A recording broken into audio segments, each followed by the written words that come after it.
कालीघाट में ममता बनर्जी के घर के सामने ये तृणमूल कांग्रेस के उत्साहित कार्यकर्ता हैं। ये बनता भी है, आखिर इतनी बड़ी जीत जो मिली है।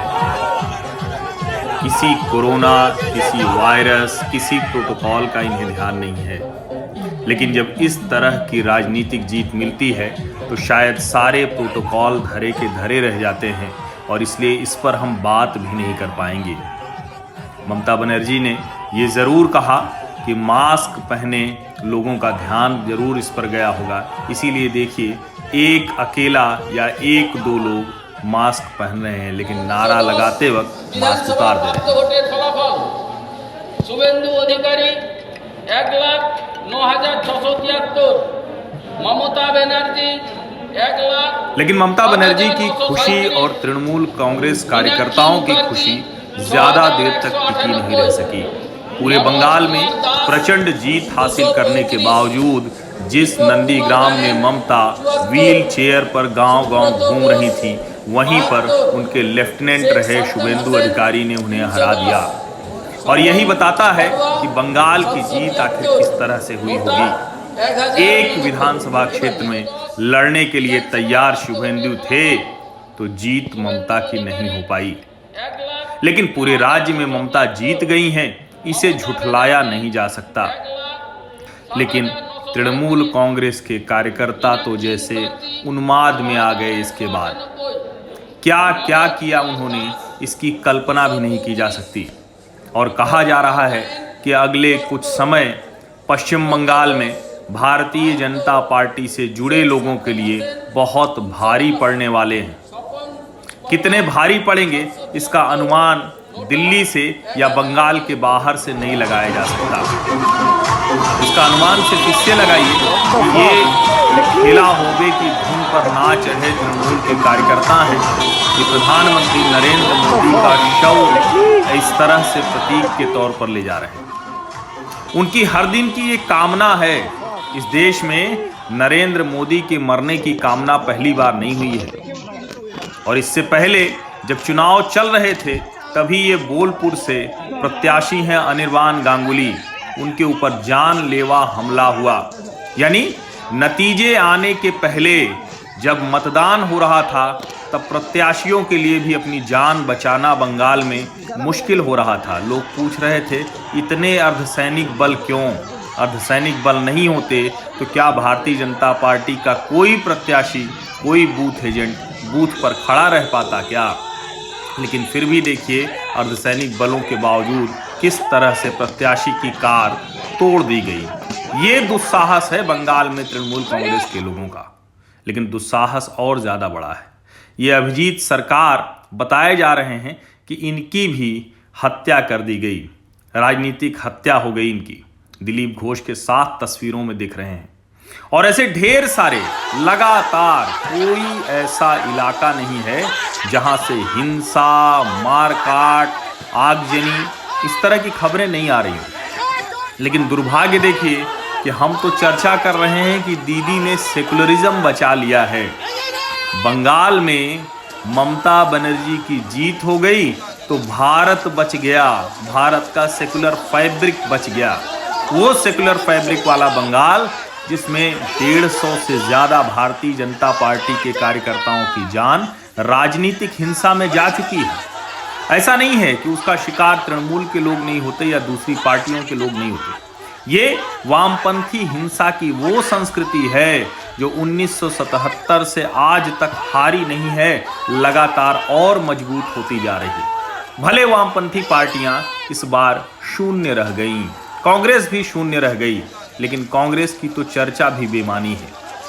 सवाल बस यही उठता है कि क्या सिर्फ इसलिए भारतीय जनता पार्टी या तृणमूल कांग्रेस का विरोध करने वाले लोग राजनीतिक हिंसा का शिकार होते रहेंगे, क्योंकि सेकुलरिज्म बचाने की लड़ाई में इतनी बलि तो चलती है।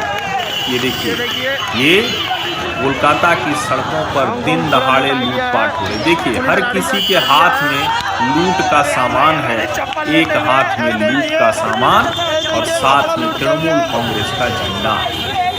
तृणमूल कांग्रेस का झंडा कुछ भी करने की आज़ादी दे देता है। सिंडिकेट, कमीशन खोरी, तोलाबाजी, ये सब सिर्फ चुनावी भाषण का हिस्सा नहीं है। और ये जो लूट होती है, इसमें एक जीन्स, एक चप्पल, एक कोई कपड़ा, इतनी हिस्सेदारी से भी अगर बंगाल का नौजवान खुश हो जा रहा है, समझौता कर ले रहा है, तो आप समझिए बंगाल के हालात कितने बुरे हैं। लोग उद्योगों की बात कर रहे हैं, कहते हैं बहुत सस्ते में वहाँ जीवन चल जाता है। सस्ते में जीवन नहीं चलता, उस राज्य में जीवन ही सस्ता हो गया है। जीने की कोई कीमत नहीं है, जीवन की कोई कीमत नहीं, सब कुछ सस्ता हो गया है। लोग मर जाते हैं, उसकी चर्चा तक नहीं होती, और लूट में हिस्सेदारी थोड़ी बहुत भी मिलती रहे तो काम चलता रहता है। और देखिए, क्या आपको लग रहा है ये जिस दुकान का नाम ले रहे हैं कि हांगकांग फैशन पूरा लूट गया, तो जरा वो भी देखिएगा कि कैसे पुलिस वाले उनको हटाते हैं। इन्हीं पुलिस वालों के भरोसे ये कहा जा रहा था कि बंगाल में शांतिपूर्ण निष्पक्ष चुनाव होंगे। देखिए, यही वो दुकान है हांगकांग फैशन, और देखिए पुलिस वाले कैसे रोक रहे हैं या कैसे डंडा भांज रहे हैं। कहीं कोई प्रतिरोध नहीं। पुलिस वाले को भी डर होगा कि तृणमूल कांग्रेस के कार्यकर्ता होंगे तो हम क्या करेंगे। दीदी तीसरी बार जीत गई, झूठ बोलकर जीती। प्लास्टर 48 घंटे में कट गया, गर्म पट्टी और व्हीलचेयर महीनों लगी रही। इस सब के बावजूद, झूठ राजनीतिक हिंसा के बावजूद, अब आप जीत गई हैं दीदी। शुभेंदु से हार की खींच इतनी बड़ी नहीं होनी चाहिए। कहा होगा दीदी ओ दीदी नरेंद्र मोदी ने तंज वाले अंदाज में, लेकिन क्या आप उसके लिए बंगाल में भाजपा के कार्यालय जलवा देंगी? ये आराम बाग भाजपा का कार्यालय है, जल रहा है, धू धू कर जल रहा है। राज्य के हर हिस्से से ऐसी खबरें आ रही हैं, किसी एक शहर, किसी एक गांव, किसी एक क्षेत्र की बात नहीं है। जो भारतीय जनता पार्टी के कार्यकर्ता हैं, उन सब की जान को खतरा हो गया है। कार्यालय में आग लगाने का मतलब समझते हैं?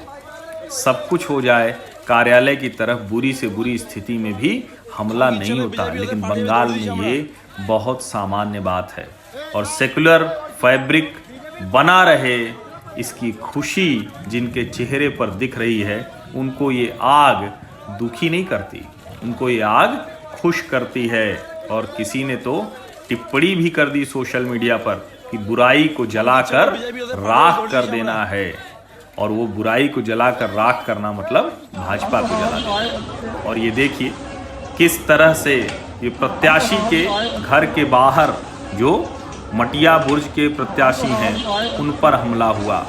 बोलपुर के प्रत्याशी निर्बान गांगुली का हमला हुआ। काशीनाथ विश्वास बेलाघाट प्रत्याशी हैं। विष्णुपुर में बूथ एजेंट का घर जला दिया गया। और देखिए इसका दुस्साहस, पत्रकारों पर भी हमले हुए। ये देखिए घर में घुसकर भाजपा कार्यकर्ता के और उसको पीटा गया, मारा गया। इसमें खबर बस इतनी अच्छी है कि किसी की जान माल का नुकसान नहीं है, बच गया। वरना जीवन तो बंगाल में कितना सस्ता हो चला है, ये सिर्फ आंकड़े भर रह गए हैं। कोई चर्चा नहीं, कोई मानवीय संवेदना नहीं, कोई राजनीतिक विमर्श की बात नहीं। अगर आप तृणमूल कांग्रेस यानी सत्ता के साथ नहीं है, तो आपके होने न होने का बंगाल में कोई मतलब नहीं। सरोकारी मीडिया के विमर्श का हिस्सा भी आप नहीं बन सकते हैं। और कमाल की बात यह है कि इस सब के साथ ममता बनर्जी को 2024 में विपक्ष का चेहरा पेश किया जा रहा है। ये देखिए इस तरह से तृणमूल कांग्रेस के कार्यकर्ता जब काउंटिंग चल रही थी, तब इस तरह से उन्मादी हो रहे थे। और हल्दिया में शुभेंदु अधिकारी के काफिले पर भी हमला हुआ।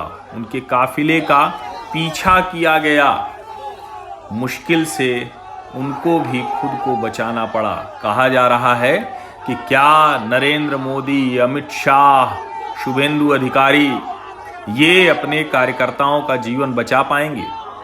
अपील हो रही है कि भारतीय जनता पार्टी और संघ से जुड़े लोगों को अपना सोशल मीडिया खाता डिलीट कर देना चाहिए। और सच है, ये शुभेंदु अधिकारी के काफिले की कार का शीशा है, टूट गया है। इसी से आप अनुमान लगा लीजिए कि बंगाल में क्या जीता, कौन सुरक्षित, किस तरह की राजनीति वहाँ जीती है। ये सिर्फ शीशे नहीं टूटे हैं, ये बंगाल के लोगों की जो एक इच्छा थी, आकांक्षा थी, वो चकनाचूर हो गई है। बीजेपी की सीटों पर मत जाइए, इतने सब के बाद भारतीय जनता पार्टी ये सीटें जीतने में कामयाब हुई है। इस कामयाबी को समझिए और ममता जी से यही कि राजनीतिक हिंसा रोक दीजिए, इसका शिकार तृणमूल के लोग भी होते हैं। इतनी सस्ती जान मत बना दीजिए ममता जी।